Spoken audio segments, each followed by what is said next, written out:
On ne peut pas parler anglais sans cette leçon.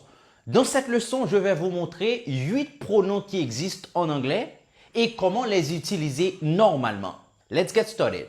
Les pronoms, mesdames, messieurs, c'est quoi un pronom? On utilise un pronom généralement pour remplacer un nom, comme son nom l'indique. Donc, restez avec moi, je vais vous montrer comment utiliser correctement les 8 pronoms en anglais. Let's get started. Les premiers pronoms qu'il faut maîtriser si vous voulez démarrer avec anglais, ce sont les pronoms personnels sujets. Par exemple, I, je, you, tu ou bien vous. He, she, it, we, they. So, le you en anglais traduit tu et vous. All right? So, I, you, he, she, it, we, they. Good job. Donc, généralement utilisé pour les sujets. Par exemple, dans cette phrase, je veux remplacer Bob par un pronom. Parce qu'on a déjà dit, par exemple, Bob is here. Bob voit Curl.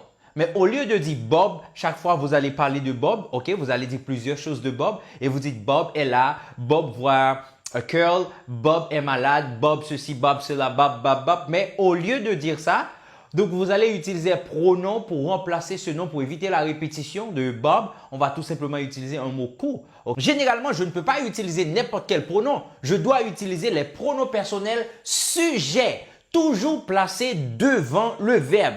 À l'exception dans des cas interrogatifs, par exemple avec les auxiliaires, ok, par exemple can, je peux dire can I. C'est dans ces cas qu'on peut faire l'inverse du sujet. Mais après ça, le I, les pronoms personnels se trouvent toujours devant le verbe. C'est pourquoi on dit sujet. C'est l'auteur de la phrase, alright? You gotta make sure that you use them correctly. So, en ce sens, si je veux utiliser Bob par un pronom, quel pronom doit-on utiliser pour remplacer Bob dans cette phrase? C'est, alright, c'est he.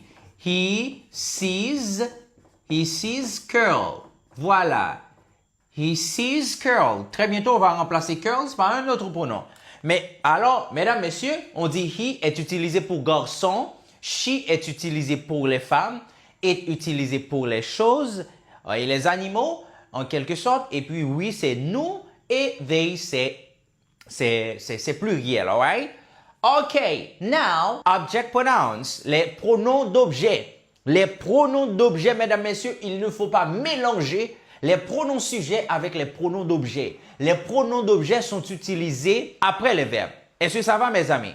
On a les pronoms d'objet me, you, him, her, it, us, them. Let's go. Me, you, him, her, it, us, them. Pretty good. Last time. Me, you, him, her, it, us, them. Pretty good. Par exemple, dans cette phrase, si on veut remplacer, ok, ici, je veux remplacer curl par un pronom. Le pronom que je dois utiliser, c'est le pronom d'objet. Je ne peux pas utiliser, par exemple, je dis Paul, alors Bob sees curl.